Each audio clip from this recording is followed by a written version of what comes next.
Right Side Nation, Mike Ainley here with RightSideNews.com. It is June the 26th at about 6 p.m. here on the West Coast. And I wanted to drop in today, do a little video on the Trump rally that was held in South Carolina. Trump was there supporting Henry McMaster, and candidate for Congress, and it was a pretty intense rally. There was a lot of support, and I just kind of wanted to do just a brief recap of that. I'm not going to do a whole lot on it, but I just wanted to talk about it. A lot of it was Trump talking about his accomplishments, many of which I've already gone over. So we'll just go over that really quick.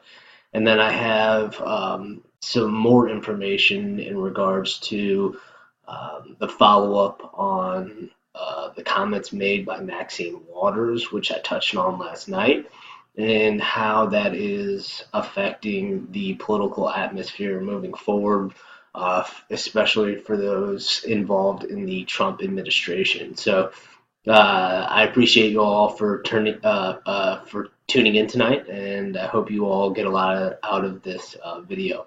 Also, what I'm trying to do moving forward is in these videos and in the YouTube section, I'm going to do my very best to incorporate the links that where I find information. I'm going to do my very best to start incorporating those links into the description of the video, because what this is going to be what it's going to enable you, the viewer, to be able to look into exactly what I'm saying, so that if there are questions about how I'm delivering the information, or if people believe it not to be true, then they can go ahead and look it up themselves. Of course, there's a lot of different information out there. There's a lot of misinformation, but what I try to do is to bring truth to the discussion. We want to be free thinkers here. We want to be able to think for ourselves, and hopefully we can begin to do that if we have accurate and solid information. So that's my main goal in starting a lot of these conversations, and not only that, but giving you the information that you need in order to follow up and to create your own opinion and how you view things. Because of course, as I saw in the video that I produced last night, not everyone's going to agree with me, and I hope that is the case. If everybody agrees with me, then something is wrong, okay? We all have to have our own opinions. There was a gentleman who also replied to the video that I put out last night, and I mentioned that it was Lexington, Kentucky. That was a mistake. It was Lexington, Virginia. So that's a very important thing that I had missed. Now, I had saw previously that it was Lexington, Virginia, but I immediately, when it comes to mind for me, I think of Lexington, Kentucky. I'm from St. Louis, Missouri, so it's not all that far away from where I live. And so that's why I immediately said Lexington, Kentucky, rather than Lexington, Virginia. So that's the idea behind these. If there's ever anything that I'm putting out there that is misinformation or is just outright wrong, please fact check me, and so that we can have an honest discussion. I mean, we want to have this discussion, we want to have this conversation, we want to have it in a manner that is hopefully cordial to both sides, so that we can create some type of dialogue here. So I'm going to go ahead now and jump into the Trump rally that was held in South Carolina. A lot of energy, a good buzz in the crowd, and I've noticed, especially when Trump goes down south, he takes the gloves off. He is, I wouldn't say that his language is inappropriate by any stretch of the imagination, but what I would say is that he's not afraid to really say it how it is. When he is having these rallies, especially in the South, I've noticed him to be less politically correct. I mean, let's be honest, he's not very politically correct in the first place, but I've noticed that he takes these gloves off, and he's more of a fighter, even more so than his the standard Trump nature. So I just thought I'd throw that out there, just an observation that I've made. May or may not be right, but I'm pretty sure. I think he likes going down south. I think he likes stirring it up a little bit, gets the media uh, all out of shape, all just all over the place. They don't know what to do. They don't know how to control them. As he always says, oh. I mean, come on, guys. You can't. It's the art of Trump. Okay, you don't like it. I mean, it's the nature of the deal. So basically, he was talking about North Korea, and we've seen in the past 7 months, we've seen no missiles launched over Japan. We've seen no ballistic missiles. We saw the destruction of a ballistic missile site. So North Korea is beginning to dismantle some of their arms. And if North Korea continues to do these things, Trump is going to take tariffs off of North Korea, and he's going to give Chairman Kim Jong Un the ability to grow the North Korean economy. So we have barriers in place, economic sanctions on North Korea. I would imagine those will probably begin to loosen as there is hopefully complete denuclearization of the Korean Peninsula and also destruction of ballistic missile sites. So we've seen that. One thing that Trump had mentioned is that he didn't think Hillary Clinton could do what he has done in terms of uh, negotiating this denuclearization of the Korean Peninsula. And of course, as soon as he brings up Hillary Clinton, the chant "lock her up" comes into play. And, you know, he didn't speak specifically to that, but he was like, no. He's like, I think it's true. He thinks it's true. As do I. I don't think Hillary Clinton would have negotiated or tried to bring about peace with North Korea. I think she would have used a lot of old school tactics that the CIA has used over time with North Korea, which have not actually benefited the United States. And mind you, it was Bill Clinton who originally loosened sanctions on North Korea and enabled them to begin to develop nuclear weapons. So there is a correlation between the Clintons and nuclear weapons. And so, you know, if Bill Clinton, while he was in the White House, and Hillary Clinton being his wife, you know, and Bill's making this decision, I would imagine that either Hillary supported it or went along with it, assuming she did because her husband was president. In her knowledge of that situation, who knows if she has a different outlook? But I highly doubt that she would have had a different outlook than Bill. And also, if she did become president, I would imagine that she would be relying in some way or another on Bill Clinton because he has experience in the office of the presidency. So this is Trump negotiating this denuclearization of the Korean Peninsula. This is what we've seen, and hopefully it continues to move forward, and we see already some beginnings of this process with the destruction of ballistic missile sites. So we're not seeing North Korea launch these bombs, these missile tests. One good news that came out of the rally last night was Georgetown Steel in South Carolina just opened up a new manufacturing site of steel. So we're starting to see that these tariffs on steel coming in from China and other places are not only affecting our companies locally in a very positive way because they're coming up with new sites and new manufacturing facilities. So I've talked about this before. That's not only building these sites, these manufacturing places, which creates jobs in the construction industry, but also it helps us outport product. In particular, in this situation, it's going to be steel. So those two things are very positive for the economy. Not only that, we also have money flowing into the U.S. Treasury for imports. And like I talked about, the price is here, it goes up to here. So if it goes here and then we have this extra little bit, this amount of money is going to the US Treasury. So hopefully that money can be used to pay down the debt that we have of $21 trillion.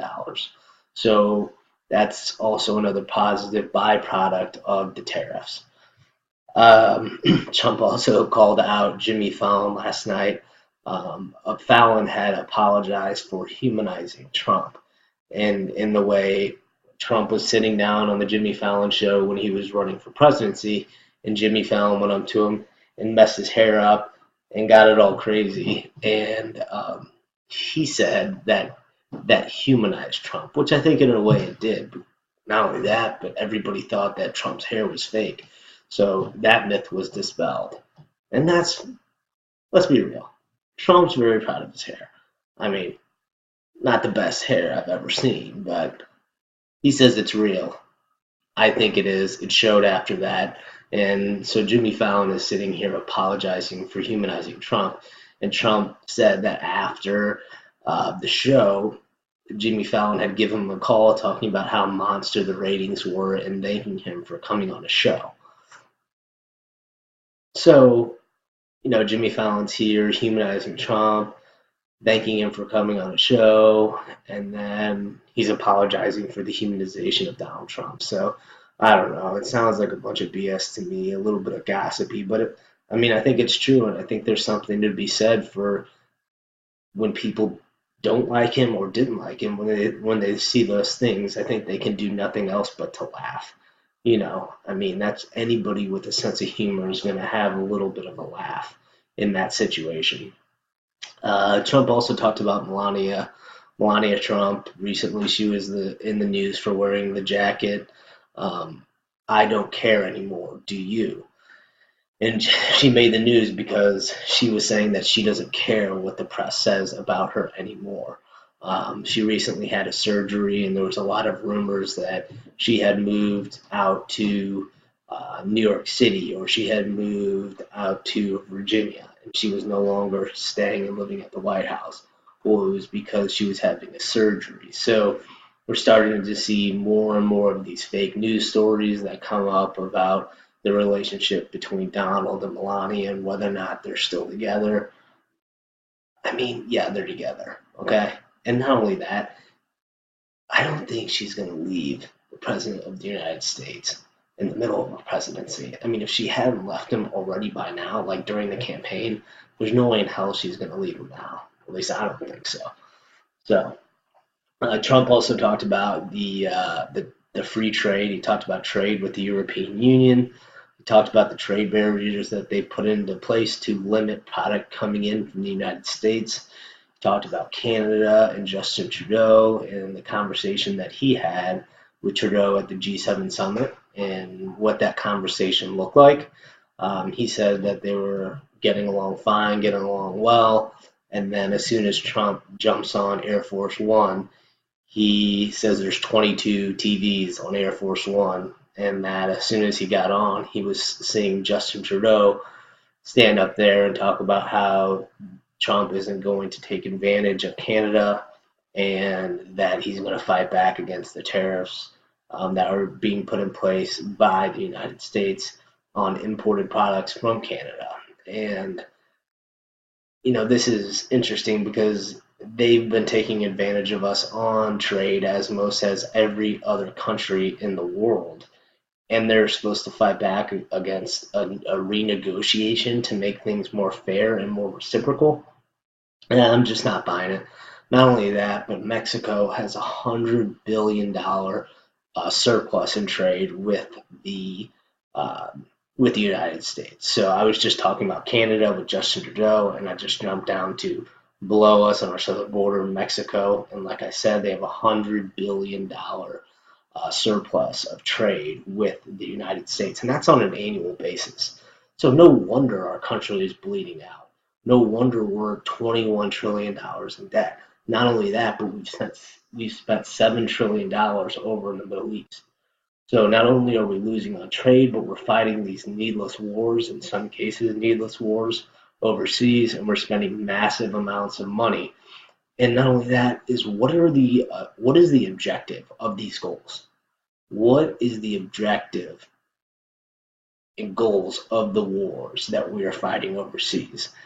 And Bush started the Iraq War, and this happened after the World Trade Centers fell in New York City. And so we started these wars. It was Operation Iraqi Freedom. We went into Iraq, and then we also went into Afghanistan, which was the war on terror. And I understand the wars, but what are the goals? What are we trying to accomplish when we go into these countries? And are those goals attainable? And we don't want to just send our people overseas and have them killed and then to come back with a Veterans Administration that cannot take care of them. So we have to really sit and we have to think about the implications of these wars, why we're having them. Not only that, the people's lives, and then on top of that, the amount of money that we're spending when we're going overseas. I mean, more importantly, their lives, but also money and the limited resources that the United States has. I mean, we're $21 trillion in debt. I think Trump said once you get to 23 or 24 trillion, at that point, it's over. There's no going back. So our country is in an awful spot as we stand. It's getting better, and I'm talking about an awful spot financially. It's getting better, and we want to continue to see that progress. So that's why it's important to renegotiate the trade deals and focus on if we are going to have strikes, military strikes, or war for any reason whatsoever, we better think it out. And we better think it out thoroughly so that we're putting our people in the place to succeed when they go overseas. That's what we need. We need success in military operations, and we only want to use the military, like Trump says, when we absolutely have to. And we want to make our military so strong that hopefully we don't have to use it and people accept the renegotiation of these trade deals. So I think it all is full circle. It all comes together between a strong economy, renegotiating trade deals, and having also a strong military. Because I think number one for the United States, it's safety, and number two, it's the economy. And I think number three, right now, probably the next biggest to the military and the economy is going to be immigration. So I think immigration is probably the third topic that is most important to the Trump presidency. And I think that's all that all becomes part of the picture, because I think when we're sitting here and we're looking at the southern border, we are seeing people infiltrate the country. Now, some people want to come here legally. They want to do so because we have a good job. They want to bring their families and they want to work and make a living. We also want them to do that legally. We want them to go through the legal process of immigration. So we have to restructure the immigration process, hopefully some type of e-verify. We know who's coming, who's going, and whoever's coming here, we want to know how long they're staying and exactly what they're up to and what their intentions are. So I think that immigration is a really important part of the Trump presidency. And if I would have to say, those are the three pillars: the military, the economy, and immigration. And of course, immigration is trying to be hijacked by the media in regards to immigration on the southern borders and kids being taken from their so-called parents. I don't like to use this, but when I use this, the quoting thing, I'm using that to highlight the word parents, because we don't know if these people are actually the parents or if they're some type of other operative, whether it be a smuggler or a gang member, bringing people into the country legally or illegally. Pardon me. If a smuggler or a gang member, or in fact an actual parent, and a parent, I'm talking the true sense, is bringing someone into the country illegally. Trump also said in the speech, he said this line: they're bringing people from welfare to work. And that's a beautiful thing, because I think every single American and I can't say every single one, but most all Americans in the United States, they want to work and they want to be able to provide a living for themselves. They want to feel like they are of use, not only to themselves, but to the community at large. And when somebody has something that pushes them, drives them to achieve better and create goals for themselves and for their life and for their families, I think having work is a very important part rather than being sub that their life is contingent upon money from the government, not their life. They're not necessarily living, but I'm talking their economic situation. So their economic situation is contingent upon support from the federal government. And rather than having that, having people on welfare, we can have them perhaps on welfare for a shorter period of time, allow them to get on their feet, so they have welfare for a temporary period. And then once they have the support on welfare, eventually they can get a job that they can support themselves and they're no longer in the welfare system, so that they're not always being supported by the federal government, and then that they can move forward to bigger and better things and better opportunities for themselves and for their families. Um, Trump has cut more regulations than any president in the history of the United States, whether it's 4 or 8 years, and that is one. That is for every one new regulation, there is 22 regulations cut. And make no mistake, we want to have clean water and clean air, but we want to also support our companies in the mining construction industries. So those are, two big industries where there's a lot of concern with the digging, the mining of coal, and also the drilling of oil. We have fracking now where we can reach some of the oil sands, and fracking is used to do that and get to that oil. So we want to make sure that we're doing this, but we're doing this in an appropriate way, so that it doesn't hurt the ecosystems, that it keeps our rivers and our lakes clean and our oceans. And so these are all important things. And I talked about this the other day where we dig coal, then we export it to Canada. We sell it to China, excuse me. We mine coal, we sell it to China, and then when it gets to China, they burn it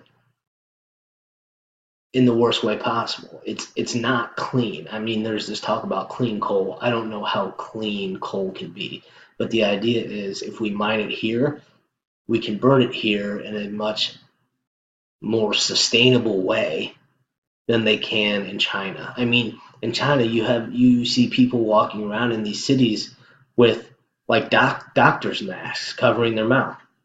I mean, they're walking around like this because there's so much air pollution. And where do we think that comes from? I mean, coal is one of them. And then we have bad pollution with, I mean, China is probably overpopulated and is overpopulated in certain areas. And that's why you have this going on where people are essentially wearing masks so that they aren't breathing in the chemicals that are in the air. I mean, it's completely unhealthy. So why not give it a shot here in the United States and see if we can do it in a healthy way? I'm going to go ahead and switch over here and jump into what I had mentioned I'm going to do a little bit earlier.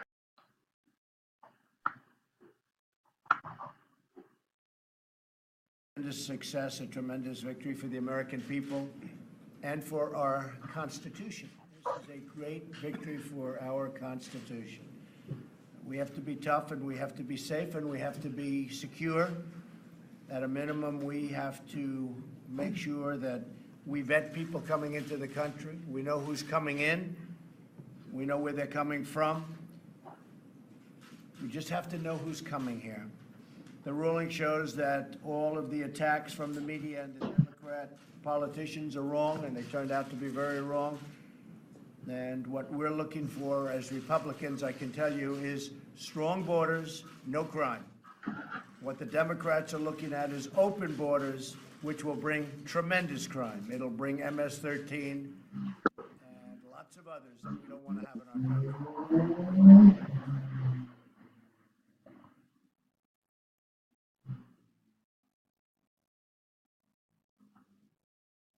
So, that video just talked about the Supreme Court ruling where the travel ban from, I think, 7 or 8 countries in the Middle East was upheld by the Supreme Court of the United States.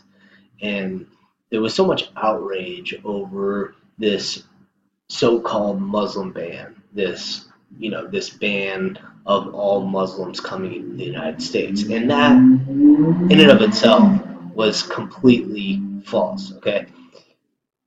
There were 7 or 8 countries in the Middle East that were Muslim countries that we were banning travel from those countries into the United States. And that's why this can't be called a Muslim ban, because those countries only represent like 8 to 10% of the total population of Muslims across the world. So you ban 7 or 8 countries that only represent 8 to 10% of the population of Muslims in the world. That can't be a blanket Muslim ban. Now, here is where the media ran off with this, because this is how Trump presented it during the 2016 presidential campaign. So let me pull this up for you really quick.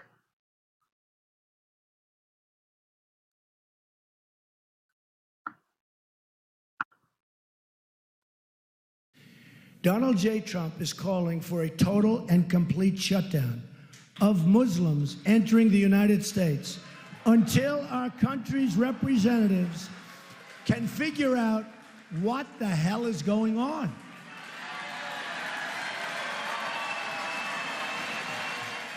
And, we're sitting here and we're talking.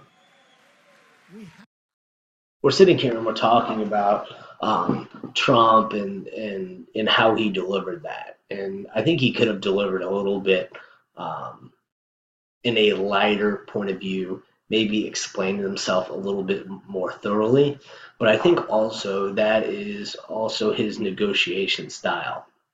So he's going to go out there and let's say this is a scale. This is a scale of banning all Muslims, and this is a scale of letting them into the United States.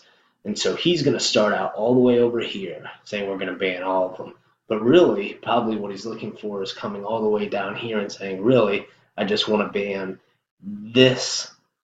these countries or these radical Islamists or radical Muslims from coming into the United States. So that's part of his negotiation strategy, and that's before the negotiations even begin. So this is his thinking. This is the art of Trump. I know a lot of people don't like it, but a lot of people don't understand where he's coming from. Now, I understand as the President of the United States of America that he needs to be careful of how he says things. It's not so much what he says, it's how he goes about saying them. And there's a fine line here, because on one side you have him saying things the way he says them, and if he gets soft on the other side of things, then the media is going to attack him, and then he has to backtrack. And Trump isn't somebody that's going to backtrack. So I think that's why he comes out. He says something as a negotiation tactic before the issue is even really brought to the table. So he's all the way out here. He'll probably end up going back a little bit, but once you're here, it's hard to negotiate forward. You have to be in a forward position and then negotiate down, because that way he gets more of what he wants and what he wants to accomplish. So, I just like to talk a little bit about where I think Trump is coming from, the method to his madness, and the art of Trump. I'm going to go ahead and pull up it's a tweet here from Charlie Kirk, who is with Turning Point USA. His counterpart is Candace Owens. Candace Owens is the communications director for Turning Point USA. I'm going to go ahead and pull this up. This tweet says, About 3.5% of the population in the United States are illegal immigrants, and they commit 37% of homicides. Well, I found this to be very interesting. And of course, on Twitter, there's a lot of information or misinformation, if you will. And here's a reply. They're saying that immigrant population is going up and violent crime is going down. I don't know. I don't know about this. And here's also why I don't know about it. Because if we continue on going down here, and are they talking about legal immigrants or are they talking about illegal immigrants? It's very confusing because there's a lot of information or misinformation. See, someone is being fact checked. Undocumented immigrants have killed 63,000 U.S. citizens since 9/11. And here's the one that really caught my attention from @truth_again. And as a matter of fact, I'm going to go ahead and follow truth_again. And it says, according to the FBI, 67,402 murders were committed in the United States from 2005 through 2008, and 115,000 from 2003 to 2009. The documents show that criminal immigrants committed 25,000 of these murders. And it says illegal migrants clearly commit a level of violent and drug-related crimes disproportionate to their population. So it's basically saying that when illegal immigrants come to this country, they are committing a disproportionate amount of violent and drug-related crimes than those who come here legally and or are citizens of the United States. That's how I personally read that. That's what I think that says. And then someone's going to say, well, how do we know? How do we know if this is a good article? And here is what I talked about a little bit earlier. This is the article that I will put in the description of this YouTube channel. And I will go ahead and show you where this comes from.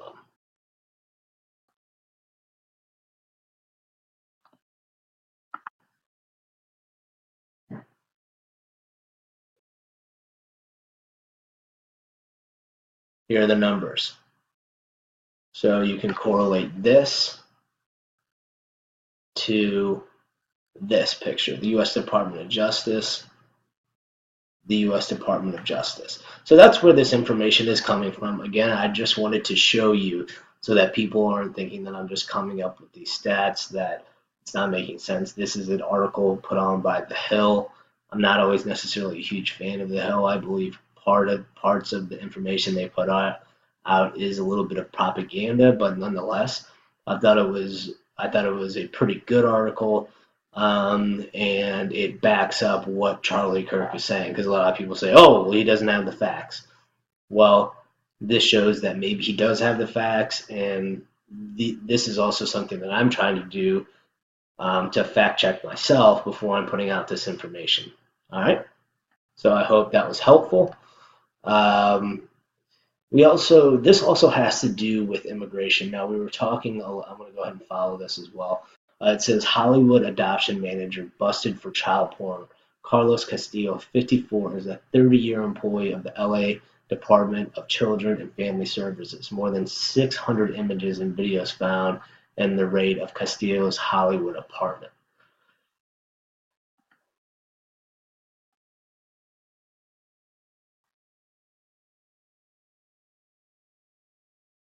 This is from KTLA.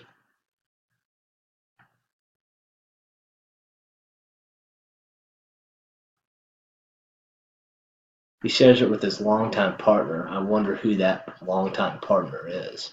So this guy who is the head of the Los Angeles Department of Children and Family Services has been arrested on child pornography charges. And I think this is in a way, directly related to immigration and what is going on with this immigration. Because I've talked about it before. I've said, and I do believe that there is a good amount of human trafficking going on, and I do think that human trafficking is going on. I feel like sex trafficking is going on, and I feel like child trafficking is going on. And where do we think it's going on? It's going on at the southern border, which is not too far, which is very close to San Diego, but it's not too far from Los Angeles. And also, there's a lot of concern in Hollywood, among other places in the United States, um, that there's a lot of pedophilia going on in Hollywood and in Washington, D.C., and other cities around this country. In particular, the person that I like to bring up is John Podesta, who is head of the Podesta Group, who um, has known ties to pedophiles, and not only that, but is involved in this lingo with Joe Biden, who has some creepy videos of him touching kids inappropriately on TV inside um, inside government buildings on film, and also Barack Obama. So we have Tony Podesta, who is, I believe, one of the most, of, how do I say this, one of the largest figures of pedophilia in this country, and that's not something to be proud of. And maybe I could say that in a better way, but I think he is a pedophile, and I think he is involved in certain types of pedophilia rings around the country. That's my true belief. Maybe you don't agree. Maybe you do. If you don't, do your research. Send it my way. Let me know why. This is gonna go. This next one here that I'm gonna show you guys is a tweet from Cernovich, Mike Cernovich, who I had the opportunity to meet in Washington, D.C. Very nice guy. Really appreciate the opportunity meeting him and just having. I was able to have a beer with him. I had a beer, he didn't. But nonetheless, it was a great opportunity to meet him. And here is his tweet. This tweet is on Stephen Miller, and apparently it says they are getting more violent. So it says, wanted, Stephen Miller. He is, quote, white nationalist, an architect of both the Muslim ban and family separation. So he lives in Washington, D.C., and these were pictures of Stephen Miller that were posted in his neighborhood. And so this directly also relates to Maxine Water and the charges or in the things that she's putting out in terms of um, harassing people from the Trump administration at gasoline stations, at restaurants, and going after them, forming a crowd, making them feel unwelcome and in a state of chaos. That's one right there. And then here is this one. And this, mind you, what Maxine Waters said was just this past weekend. And today is Tuesday. So you're seeing these things come out, and then you're seeing this right.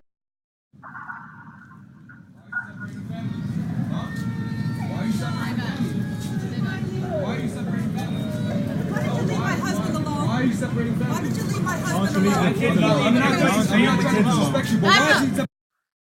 He's not. I'm not trying to disrespect you. I'm not trying to disrespect you. He's separating families. He's separating forces. He does. No. How does he sleep at night? How does he sleep at night? It is not a legal assignment. How does he sleep at night? It is not a legal assignment.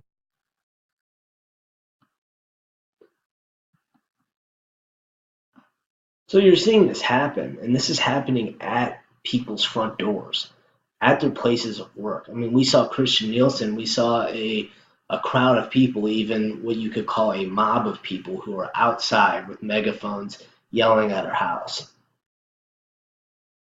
telling her what was it, no sleep, no justice? So if there's no justice, I mean, what does justice even mean?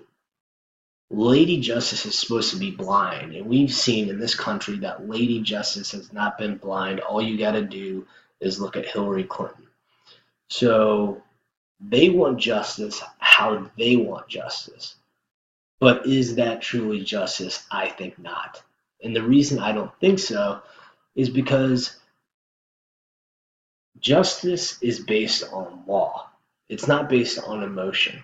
And this argument is often brought up by the right for people against people who stand on the left. It's not against the individuals, it is against the arguments put forth by the left, which are emotional arguments. And the reality of the situation is that we all have emotions, we all have feelings, but the laws are not based on feelings. The law doesn't say you have the emotion of anger, you have the right to hurt somebody or murder somebody or go after somebody just because you don't like their opinion on something or because they said something you don't like. No, the law is the law, and the law doesn't have emotion. The law is very black and white. And I don't say that in the racial sense. I say it in the sense that it either is or it isn't. And that's why Lady Justice is supposed to be blind. It either is or it isn't. And there has to be some type of truth that is developed. And what we've seen is Lady Justice has not been blind because there is all of this gray area that has been put in by the media, by the FBI, and the CIA that go ahead and manipulate the information to and through the media so that the information gets out to their constituents and the people that they support so that it betters their narrative. And that is not justice. And not only that, it is illegal to leak information from the FBI or the CIA to the mainstream media. So the whole idea here is that we want safety for people. We don't want people that are in any administration to be harassed outside of their homes or their place of work. And so we just have to unite as a country, and we have to have this discussion. And hopefully this is what I can do by putting together these videos and trying to explain the point of view that I have, because I'm not saying I'm always right, because I know I'm not. But I think it's also, I have a lot of logical thinking and thinking that makes sense. And it's not so divisive because I really do want to understand where other people are coming from.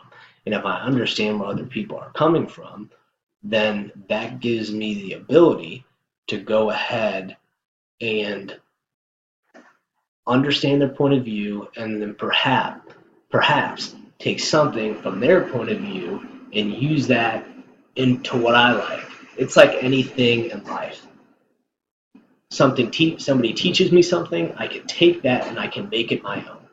Now I don't have to take it verbatim from how somebody teaches me something. I can take that information and go ahead and use it the way that I see fit, the way that it will benefit me and how I think and my personality. So that's the whole idea behind that. I'm going to go ahead and show you another tweet here. And this one was just that I saw. This is another one from Jacob Wool, who is with the Gateway Pundit, actually in my hometown. Shout out to St. Louis, Missouri. Also, the Gateway Pundit, Jim Hoff. And this right here shows the difference between the Time magazine's covers, where they're depicting Barack Obama versus Donald Trump. And they have these cartoons of Trump as if his hair is on fire, him looking down at a child at the border, taking that child completely out of context, and then the storm, which is Donald Trump. And it's the calm before the storm. And I believe that the storm it's been brewing, it is brewing. Like I said in an earlier video, we are starting to see the drainage of the swamp. And oh, how deep it is, my friends. But I think you're starting to see how Barack Obama is the darling of the media. And I think here's why I think that they had to paint him, Barack Obama, as the darling of the media. Because I think he did so many things that were absolutely illegal that they had no other choice but to try to paint him as somebody that he wasn't, as this sweet, caring, kind guy that was going to be everybody's best friend. That's what they had to do. Otherwise, the jig would be up. It would have all came out, and it's all been a cover up. It was a cover up, I think, from the very beginning for 8 years. I think he is the true Manchurian candidate. That's what I think. I do. I think he was completely bought and paid for. I think he was a Soros puppet. He was an NWO attaboy guy. I think that's what it is. I think you have Trump here, I don't know if you can see my mouse now, but I'm just putting it over the Trump pictures, where you have Donald Trump coming in, and he is doing the exact opposite of what the globalists and the New World Order want. And that's why they are painting him this way. And he wants the best for our country, but I think in what happens the best for the United States of America is what is the best for the world. And so if the U.S. can have the life, liberty, and the pursuit of happiness, and we can create this opportunity not only here, but we can create this opportunity abroad with more free trade deals, supporting freedom and liberty, then it's going to grow across the globe. But instead, what you had here is special interests, the deep state, and major corporations, and also the elites, which we are now the super elites. We are the super elites because now we're taking it back. We're taking it back from the big dogs, from the elites. Now we're above them, but before we were all the way down here.